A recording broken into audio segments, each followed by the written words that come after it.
નમસ્કાર, આપ જોઈ રહ્યા છો સંદેશ ન્યૂઝ અને આપની સાથે હું છું લખમા। સમાચારોની શરૂઆત કરીએ। સુરેન્દ્રનગરમાં વહેલી સવારથી જ ઈડી દ્વારા દરોડા પાડવામાં આવી રહ્યા છે, જેમાં કલેક્ટર અને નાયબ મામલતદારને ત્યાં ઈડી દ્વારા દરોડા પાડવામાં આવ્યા છે। નાયબ મામલતદાર ચંદ્રસિંહ મોરીને ત્યાં ઈડીના ધામા, જેમાં તપાસ હાથ ધરવામાં આવી રહી છે।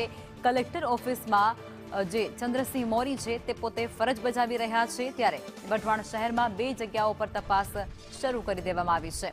ઈડીના અધિકારીઓની કલેક્ટર બંગલામાં પણ તપાસ જે અત્યારે ચાલી રહી છે। કલેક્ટરના બંગલે 2 કલાકથી પણ વધુ સમય થઈ ચૂક્યો છે અને ત્યાંની તપાસ હજુ યથાવત છે। સંવાદદાતા ધર્મેન્દ્ર અમારી સાથે જોડાઈ ચૂક્યા છે। ધર્મેન્દ્ર, સુરેન્દ્રનગરમાં ઈડી દ્વારા દરોડા પાડવામાં આવી રહ્યા છે 2 જગ્યાઓ પર, કઈ પ્રકારની વિગતો તેને લઈને? જી, વાત કરો જી, વહેલી સવાર 5 વાગ્યાથી ઈડીની દરોડા પડ્યા છે, જેમાં નાયબ મામલતદારના ત્યાં ચંદ્રસિંહ મોરી છે ત્યાં પહેલા શરૂઆતમાં દરોડા પાડવામાં હતા। બાદમાં તે કલેક્ટર ઓફિસ આવી અને કલેક્ટરના બંગલે ખાતે આ તપાસ ચાલુ છે। અન્ય મળતી માહિતી મુજબ અન્ય પણ 3 થી 4 જગ્યાએ ઈડીના દરોડાની સર્ચ ઓપરેશન ચાલુ છે। જી મેડમ। જી, આભાર।